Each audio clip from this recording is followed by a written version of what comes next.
The last rays of sunlight streaked across the dusty windows of the abandoned church as Wade Holloway pushed open the weathered doors, seeking shelter from the approaching storm that threatened to unleash its fury over the Nevada territory.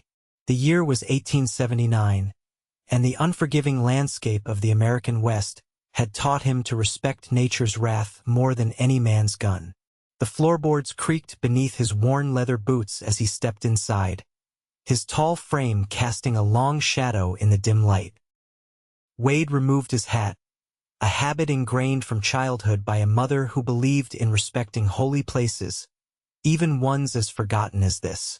His eyes, adjusted to the dimness after a moment, caught sight of something unexpected: a figure huddled in the front pew. "Hello?" he called, his hand instinctively moving to the revolver on his hip. No response came, but as Wade approached cautiously, the last light of day revealed a young woman, her face peaceful in sleep, one hand protectively cradled over the prominent swell of her belly. Her clothes were travel-worn, her boots caked with the dust of many miles, and beside her lay a small bundle that appeared to contain all her worldly possessions. Thunder cracked outside, and the woman startled awake, her eyes widening with fear as she beheld the tall stranger standing before her. She scrambled backward, nearly falling off the pew in her haste. "Easy now," Wade said softly, keeping his distance and raising his empty hands to show he meant no harm. "I'm not here to hurt you, madam." The woman's frightened eyes darted around the church, searching for an escape route. Her breathing came in quick, shallow gasps as one hand remained firmly planted on her swollen belly. "Please," she whispered, her voice hoarse. "Leave me be."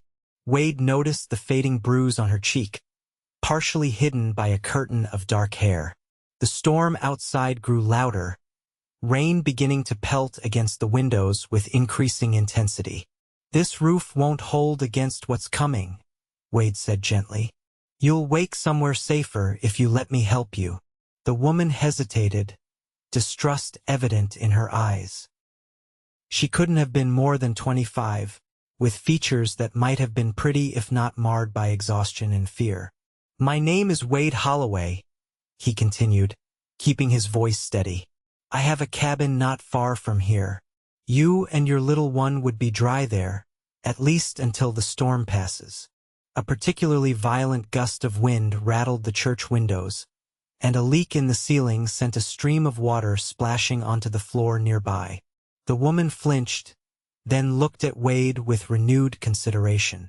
"I'm Nora," she finally said, her voice barely audible over the storm. "Nora Adams." "Miss Adams," Wade acknowledged with a slight nod. "May I help you to your feet?" She hesitated, then nodded, allowing Wade to carefully assist her. As she stood, the full extent of her pregnancy became evident. She looked to be within weeks of delivering. "How far along are you?" he asked, gathering her small bundle. "Nearly 8 months, I think," she replied, steadying herself against the pew. "I've lost track of the days." Wade nodded, not pressing for more information. "My horse is outside. The cabin's only about 2 miles from here. Can you ride that far?" "I don't have much choice, do I?" Nora said, a flicker of defiance showing through her fear. Wade led her outside, where the rain had temporarily lessened. His stallion, Ace, stood patiently under the overhang of the church roof. With gentle hands, Wade helped Nora onto the saddle, then mounted behind her, keeping a respectful distance while still ensuring she wouldn't fall.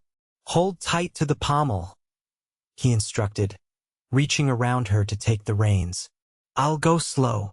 The journey to Wade's cabin took longer than usual, with the cowboy careful not to jostle his pregnant passenger.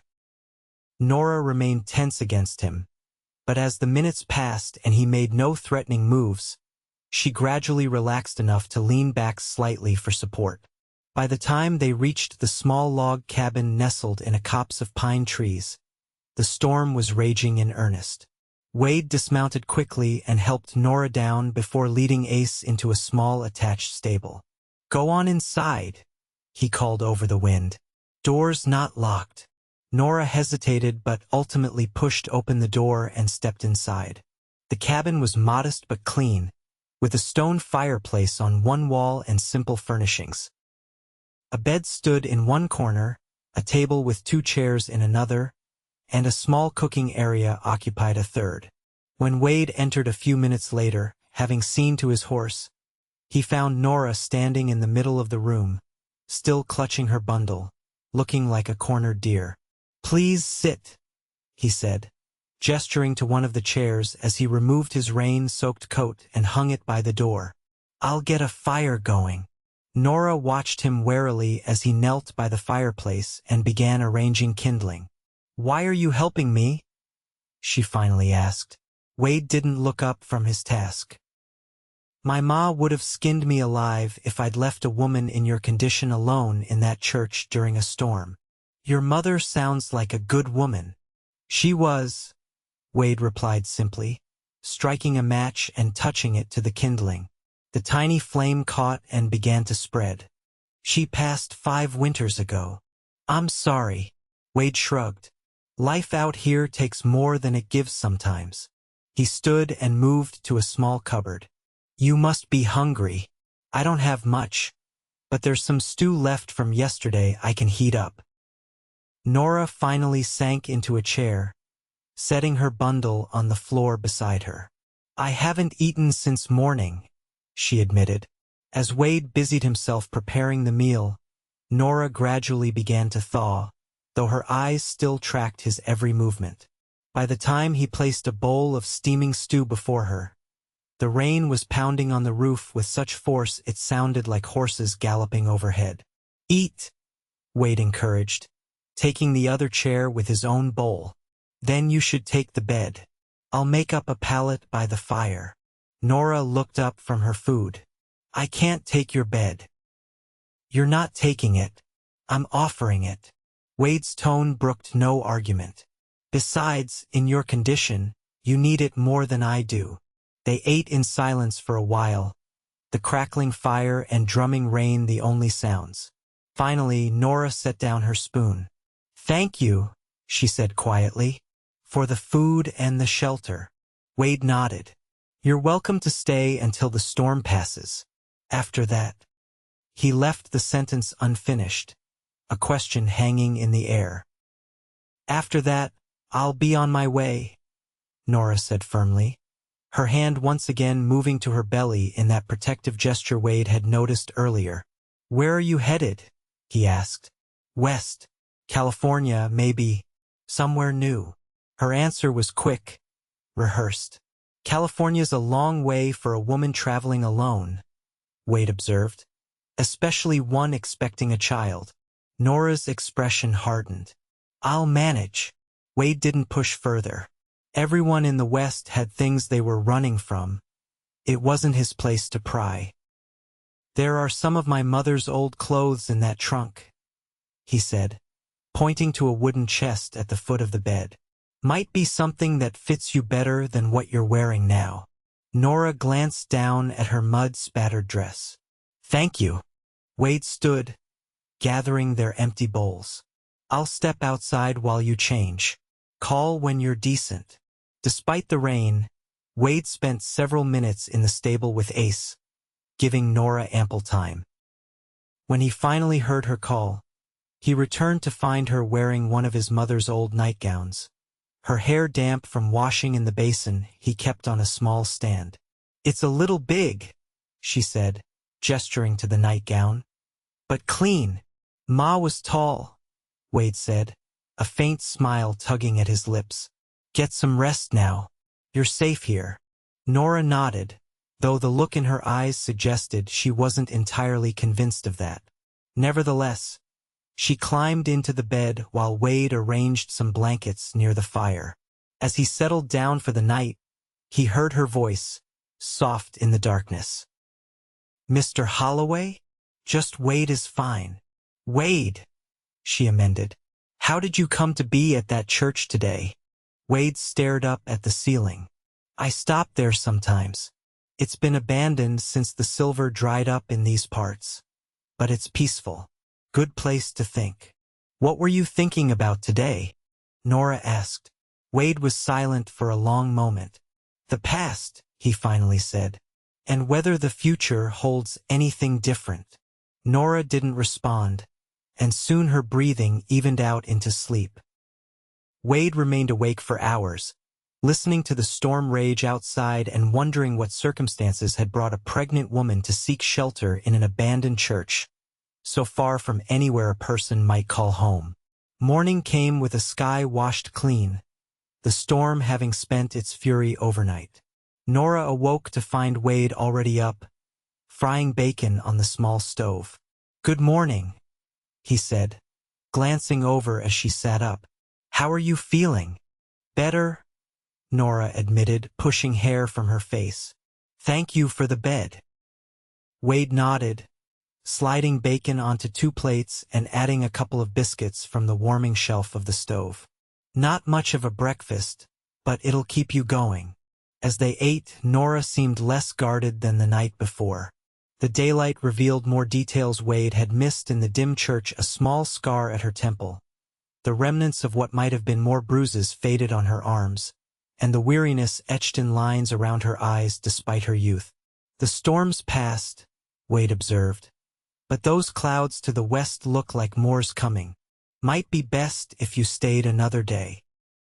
Nora's eyes narrowed slightly. "Why are you being so kind to me? Is kindness such a rare thing you have to question it?" Wade countered. "In my experience, yes," she replied without hesitation. Wade considered this as he sipped his coffee.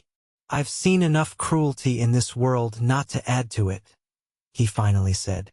"And like I told you, my mother raised me better." "The father of my child didn't have such a mother, apparently," Nora said bitterly, then immediately looked as though she regretted the words. Wade set down his coffee cup but said nothing, waiting. Nora sighed. "His name is Frederick Taylor. We were to be married in Silver Creek, about 100 miles east of here. When I told him I was with child, he seemed happy at first. Then," she trailed off, her hand unconsciously moving to the faded bruise on her cheek. "He hurt you," Wade stated, a hard edge to his voice. Nora nodded. "It wasn't the first time, but it was the worst. When I woke up, he was gone, along with most of our money and the horses. I managed to get a ride with a family heading west as far as Juniper Springs, but that was 2 weeks ago. I've been walking since then."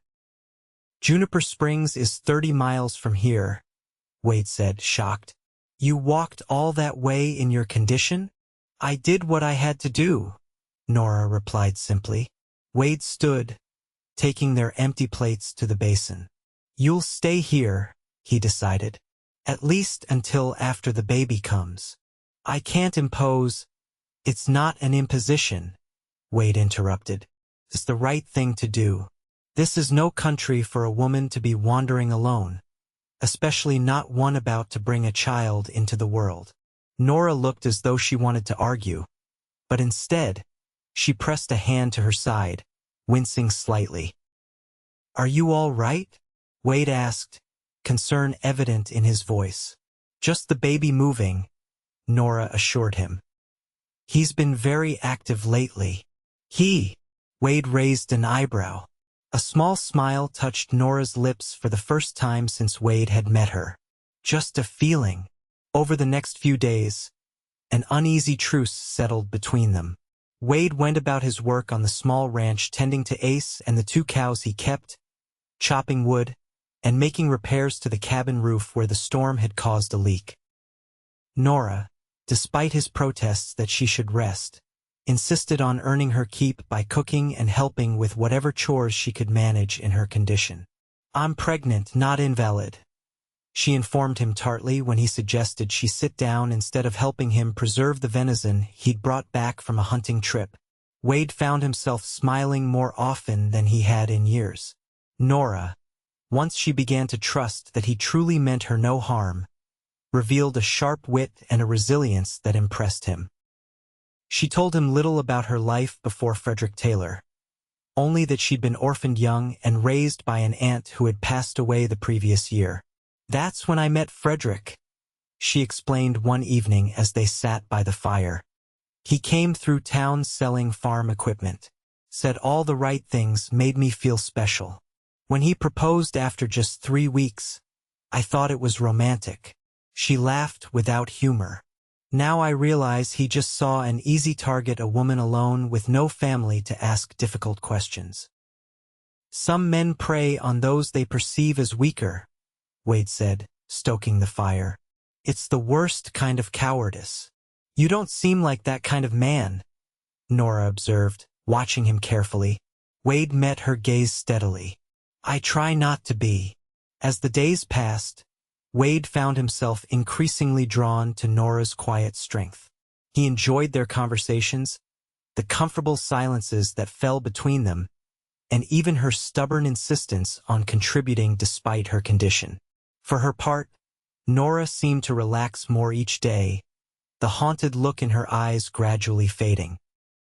One afternoon, nearly 2 weeks after the night at the church, Wade returned from checking his trapline to find Nora sitting on the porch step, her face twisted in pain.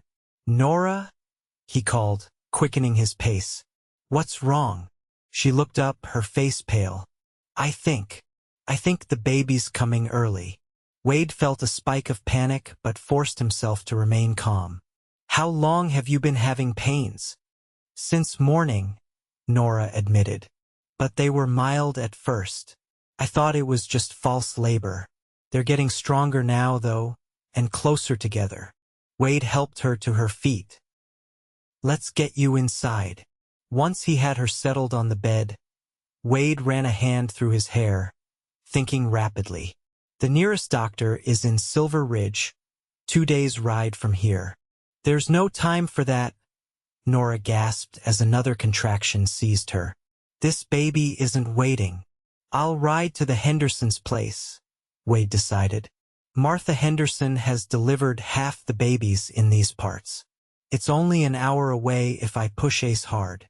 Nora nodded, gripping the bedsheets as the pain intensified. Wade quickly prepared a few things for her: water, clean cloths, and a cup of willow bark tea for the pain before heading for the door. "Wade," Nora called, her voice strained. "Hurry."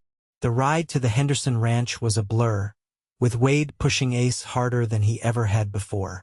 Martha Henderson, a sturdy woman in her 50s with graying hair and capable hands, didn't waste time with questions when Wade explained the situation. "Let me gather my things," she said, already moving around her kitchen with purpose. "William," she called to her husband, "saddle my horse."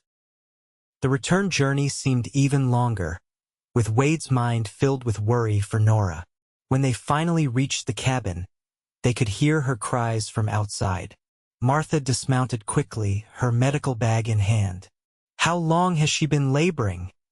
she asked as they hurried inside. "She said the pains started this morning," Wade replied, following Martha to the bedroom area. Nora lay on the bed, her hair damp with sweat, her face contorted in pain. She looked up as they entered, relief washing over her features at the sight of Martha. "You must be Nora," Martha said kindly, setting down her bag and rolling up her sleeves. "I'm Martha Henderson. I understand you're having a baby." "It hurts," Nora gasped. "More than I thought it would." "Bringing life into this world is never easy," Martha said, gently examining Nora. "But you're strong, I can tell. Now, Wade, you make yourself useful by boiling water and then wait outside. This is women's business." Wade did as he was told, bringing Martha the water she requested before retreating to the porch. The sounds of Nora's labor reached him even there, each cry of pain cutting through him like a knife. He paced restlessly, stopping only when William Henderson arrived, having followed with a wagon in case they needed to transport Nora. "First time seeing a woman in childbirth?" William asked, noting Wade's agitation. Wade nodded. "Never gets easier to hear," the older man said sympathetically. But Martha knows what she's doing. Your wife is in good hands. Wade didn't correct the assumption that Nora was his wife. It seemed simpler not to explain their unusual arrangement. Instead, he accepted the flask William offered him and took a long swallow of whiskey. The hours crawled by. William eventually dozed off in the wagon, but Wade couldn't relax. As dusk settled over the land, Nora's cries grew more intense, then suddenly stopped altogether. In the silence that followed, Wade held his breath until a new sound filled the air, the lusty wail of a newborn. The cabin door opened, and Martha stepped out, wiping her hands on her apron. Her face was tired but smiling. "Congratulations," she said. "It's a healthy boy." Relief flooded through Wade. "And Nora?" "Exhausted but doing well. She's a strong one, that girl." Martha's expression grew more serious. "She told me a bit about her situation while we waited for the final stage of labor." "You're a good man to take her in, Wade Holloway." Wade shifted uncomfortably under her approving gaze. "It was the right thing to do." "Yes, well, plenty of men know what's right and do otherwise." Martha patted his arm. "You can go in now. They're both resting." Wade entered the cabin quietly. The smell of blood and sweat hung in the air, but underneath it was something new, a fresh, clean scent he couldn't quite identify. He moved to the bed where Nora lay, her face pale but peaceful, a small bundle cradled in her arms. She looked up as he approached, a tired smile curving her lips. "Wade," she whispered. "Come meet him." Wade stepped closer, looking down at the tiny face nestled against Nora's breast. The baby had a shock of dark hair and skin still reddened from birth. "He's perfect," Wade said, his voice rough with emotion. "Would you like to hold him?" Nora asked. Hesitantly, Wade reached out, and Nora carefully transferred the swaddled infant to his arms. The baby was so light, so fragile, that Wade feared he might somehow damage him just by holding him. But as he cradled the child, a profound sense of protectiveness washed over him. "Have you thought of a name?" he asked, unable to take his eyes off the baby's face. "William," Nora replied, "after my father, William Adams." Wade nodded. "It's a good name." Martha bustled around them, cleaning up and preparing a broth for Nora. "She needs rest now," she announced, "and food to regain her strength. The baby will need feeding soon too." Wade carefully handed William back to Nora, who received him with a tender expression that made something tighten in Wade's chest. "Thank you," Nora said softly, looking up at Wade, "for everything." In the days that followed, Wade discovered a world transformed by the presence of the tiny infant. The cabin, once so quiet and orderly, now revolved around William's needs, his feeding schedule, his sleep patterns, the seemingly endless supply of soiled cloths that needed washing. Martha Henderson stayed for 2 days to help Nora recover and establish nursing before returning to her own home, promising to visit again soon. William Henderson had spread the word about the new mother staying at Wade's cabin, and soon neighboring women began to appear, bearing gifts of baby clothes, food, and advice. Wade found himself relegated to the background as this informal network of women took Nora under their wing. It was Mary Thornton, wife of the closest neighbor 3 miles away, who finally cornered Wade as he chopped wood behind the cabin. "That girl needs a proper husband," Mary stated without preamble, her hands on her hips. "And that baby needs a father." Wade set down his axe. "Nora's situation is complicated, Mrs. Thornton." "Life is complicated," Mary retorted. "Doesn't change what's right. I've seen how you look at her, Wade Holloway, and how she looks at you when you're not watching." Wade felt heat rise to his face. "It's not like that, isn't it?" Mary raised an eyebrow. "Then maybe it should be. Think about it." She patted his arm and walked away, leaving Wade with his thoughts. That evening, after Nora had fed William and laid him in the small cradle Wade had hastily constructed from spare lumber, they sat together by the fire as had become their custom. "Mrs. Thornton says the Wilkins family is moving east," Nora commented, her hands busy with mending. "They're selling their homestead cheap." Wade nodded.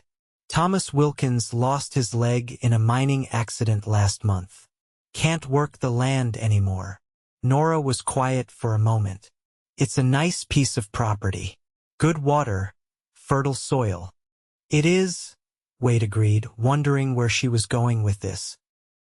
"I was thinking," Nora said carefully, not looking up from her work, "that it might be a good place for William and me to settle, close enough to neighbors for safety, but with room to grow."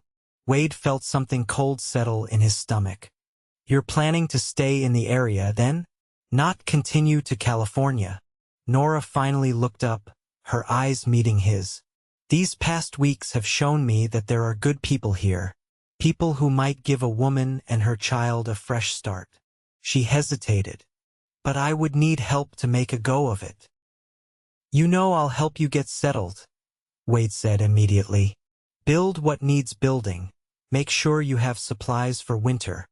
"That's not what I meant," Nora said softly. Wade's heart began to pound harder. "What did you mean, then?" Nora set aside her mending and took a deep breath. "I've been on my own a long time, Wade. Even when I was with Frederick, I was really alone. But here, with you, I haven't felt alone." Wade remained silent, afraid to speak and break the delicate moment unfolding between them. "I know this is sudden," Nora continued, her voice gaining strength. "And I know that taking on another man's child is asking a lot. But William deserves a father who will show him how to be a good man." She met Wade's gaze steadily. "A man like you." "Nora," Wade finally managed, his voice hoarse, "are you asking what I think you're asking?" "I'm asking if you might consider a life with us," Nora said simply. "Not out of obligation or pity, but because I think we could make each other happy." Wade crossed the small space between them and knelt before her chair, taking her hands in his. "Since that night in the church, you've changed everything," he said earnestly. "This cabin was just a place I existed before. Now it feels like a home." Tears welled in Nora's eyes. "Is that a yes?"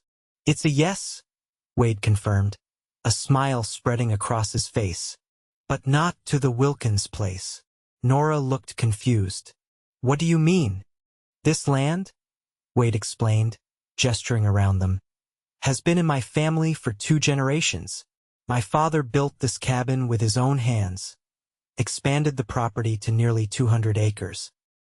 There's good grazing land for cattle, a year-round spring, even a stand of timber I've been saving to build a proper house someday."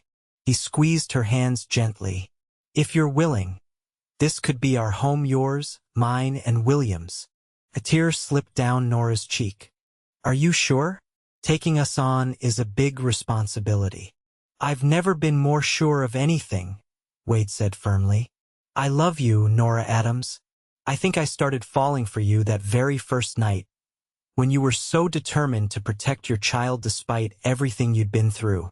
Nora's face softened. "I love you too, Wade Holloway. More than I thought possible after everything that happened with Frederick." Wade reached up to brush away her tears. "I promise you, I will never hurt you or William, and I'll spend every day trying to be worthy of the trust you're placing in me." From the cradle came a small, whimpering sound that quickly escalated into a full-throated cry. Nora laughed, breaking the tension of the moment. "Duty calls," she said, rising to fetch the baby. When she returned with William in her arms, Wade stood and wrapped them both in a gentle embrace, marveling at how right it felt to hold them close. "We should be married soon," he said against her hair, "before the winter sets in. We can ride to Silver Ridge next week if you're feeling strong enough. There's a proper church there, and a preacher." Nora looked up at him, her eyes shining. "I'd like that." The wedding took place on a crisp October morning, with golden leaves carpeting the ground outside the small white church in Silver Ridge. Martha Henderson had insisted on organizing the affair, and despite Nora's protests that something simple would suffice, the entire community turned out to celebrate. Wade stood at the altar in a new shirt and polished boots, watching in awe as Nora walked toward him, William in her arms. She wore a dress of pale blue that Martha and the other women had worked on in secret, her hair adorned with wildflowers gathered by the Henderson children that morning. "Never seen a bride carry her baby down the aisle before," the preacher had commented when they'd explained their unusual circumstances. "But I reckon the good Lord cares more about the love in your hearts than the order you did things in." The ceremony was brief but heartfelt, with Wade's voice steady as he spoke his vows and Nora's clear and determined as she promised to love and honor him. William, as if sensing the importance of the occasion, remained peacefully asleep throughout, waking only during the celebration afterward to demand his mother's attention. That night, in the privacy of the hotel room Wade had splurged on for their wedding night, they came together as husband and wife for the first time. Wade was gentle, mindful of Nora's still healing body, and Nora discovered a tenderness in his touch that erased the painful memories of her past. "I never thought I could feel this way," she whispered in the darkness afterward, her head resting on his chest. "Safe and loved and hopeful." Wade stroked her hair, his heart full to bursting. "This is just the beginning," he promised. "The best is yet to come."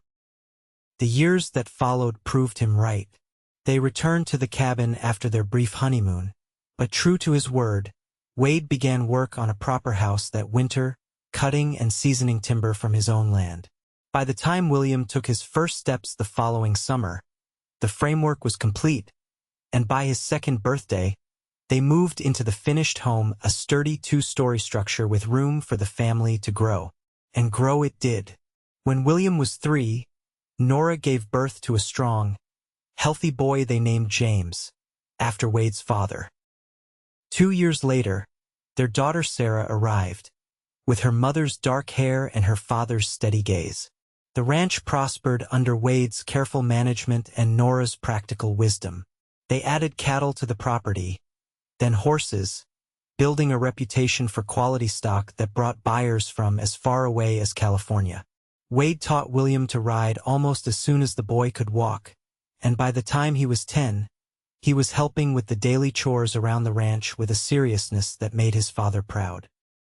"He's so much like you," Nora observed one evening as they watched William patiently teaching his younger siblings how to play checkers.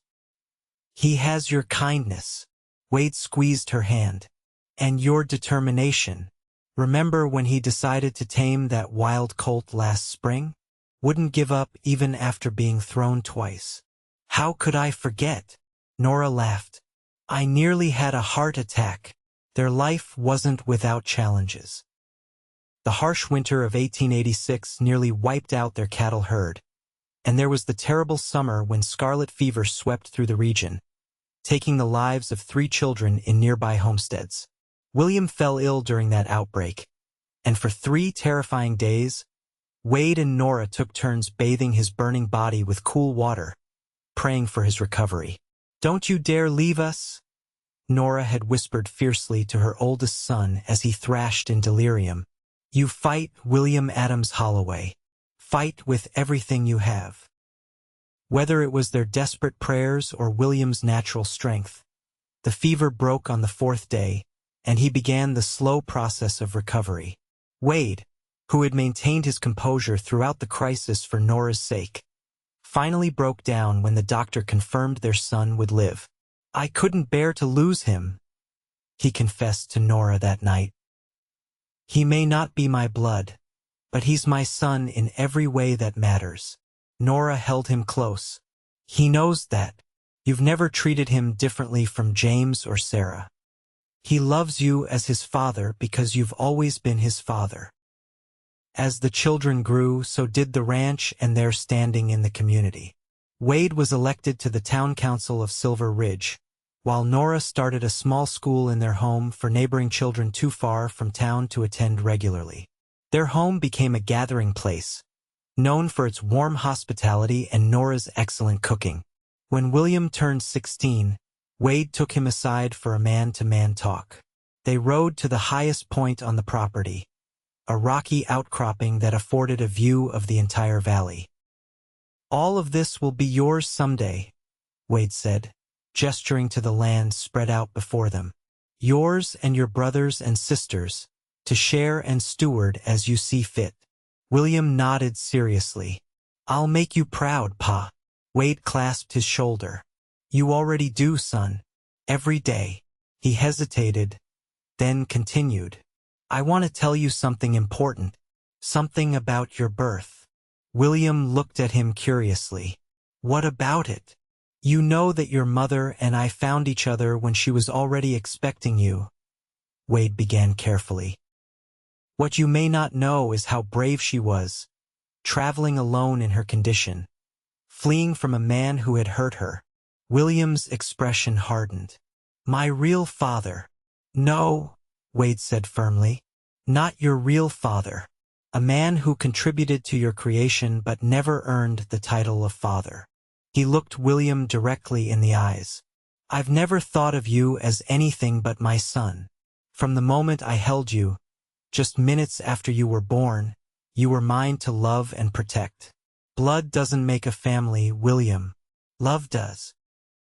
William was quiet for a long moment, then asked, "Does he know about me? The man who hurt Ma?" Wade shook his head. "As far as we know, Frederick Taylor never tried to find your mother after he abandoned her. It's possible he doesn't even know you exist." "Good," William said with unexpected vehemence. "Because I don't want to know him. You're my father, the only one I've ever needed." Wade felt a swell of emotion so powerful it nearly overwhelmed him. "I'm proud to be your father, William, and I always will be." They rode back to the ranch in companionable silence, the matter settled between them once and for all. The years continued to roll by, marked by the changing seasons and the milestones of their growing family. James showed a talent for numbers that eventually led him to study banking in San Francisco, while Sarah inherited her mother's gift for teaching and took over the small school that had grown to occupy its own building on their property. William, true to his word, became Wade's right hand in managing the ranch, introducing new breeding stock and modern methods that increased their prosperity. At 22, he married Emma Dawson, the daughter of a neighboring rancher, and built a home of his own on the eastern edge of the Holloway property. The day William and Emma announced they were expecting their first child, Nora wept happy tears. "Full circle," she whispered to Wade that night as they lay in bed. "From that frightened girl sleeping in an abandoned church to a grandmother. Sometimes I can hardly believe it's all real." Wade pulled her close. "You were never just a frightened girl," he corrected gently. "You were the bravest woman I'd ever met. Still are." Nora smiled, the years having added character to her face but not diminished its beauty in Wade's eyes.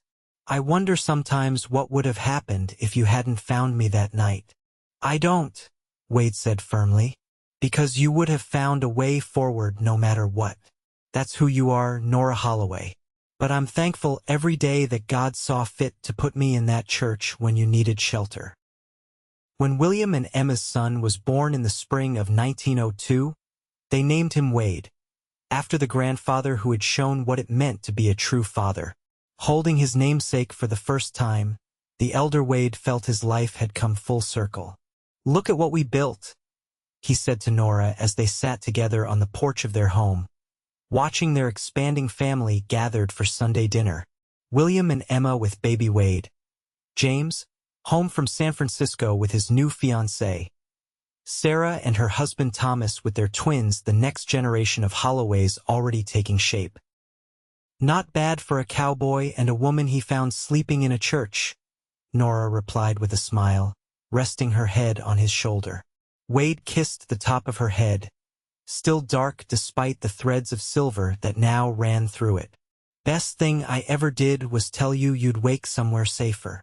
And I did, Nora said softly. I woke up in your arms, in our home, in the life we built together. She looked up at him, her eyes still capable of making his heart skip a beat after all these years. I've never felt safer than I do with you, Wade Holloway. As the sun began to set over their land, casting long shadows across the valley that had witnessed their love story unfold, Wade reflected on the journey that had brought them here from that stormy night in an abandoned church to this moment of perfect contentment, surrounded by the family they had created together. I love you, Nora, he said simply, words he had spoken thousands of times over their years together, but that had never lost their meaning. And I love you, she replied, her hand finding his as it always did, today, tomorrow, and all the days to come. In the distance, baby Wade's laughter rang out as William lifted him high in the air, the sound carrying on the evening breeze a promise of the future, a testament to the past, and a celebration of the present they had built through courage, kindness, and unwavering love. The legacy of Wade and Nora Holloway would continue through their children and grandchildren, but the heart of their story would always be that fateful night when a cowboy found a pregnant woman sleeping in a church and, with 7 simple words, changed both their lives forever. You'll wake somewhere safer, and she had.